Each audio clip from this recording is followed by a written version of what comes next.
তো hello everyone, তোমরা কেমন আছো? আশা করি সবাই ভালো আছো।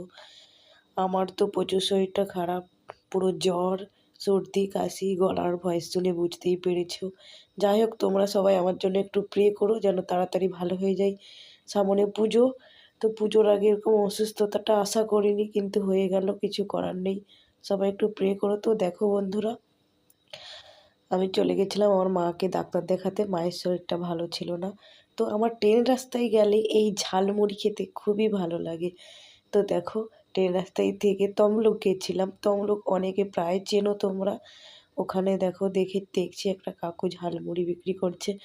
আগে ছিল 10 টাকা, এখন হয়ে গেছে 20 টাকা। জানি না, পরে হয়তো 50 টাকাও হয়ে যাবে, তবুও খাবো। তো দেখো, অনেক কিছু দিয়ে মাখালো।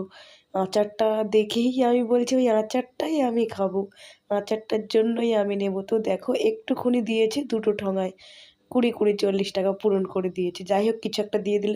তবে অনেক রকম অনেক কিছু দিয়েছে। তবে মশলা মুড়িতে নারকোল না হলে ভালো লাগে না। নারকোলটা খেতে খুব ভালো লাগে। তো দেখো, ট্রেন যাচ্ছে, কত কত ট্রেন যাচ্ছে, বসে বসে দেখছি। আমরা প্রায় 1 ঘন্টা আগে পৌঁছে গেছিলাম। চানামুড়ি খাচ্ছি, ভিডিও করছি, গল্প করেছি, সময়টা তো পার করতে হবে বলো। আর এই হচ্ছে তমলুকের স্টেশন। কত সুন্দর দেখো, দেখলেই মনে হবে একটা পার্ক, বড় ধরনের একটা পার্কে ঘুরতে এসেছি। তো তোমাদের সঙ্গেও শেয়ার করলাম। দেখো, যারা যারা তমলুক এসেছো তারা তো নিশ্চয়ই জানবে এত সুন্দর জায়গাটা। তো দেখো, চানামুড়ি খাচ্ছি। চলো টাটা, কেমন লেগেছে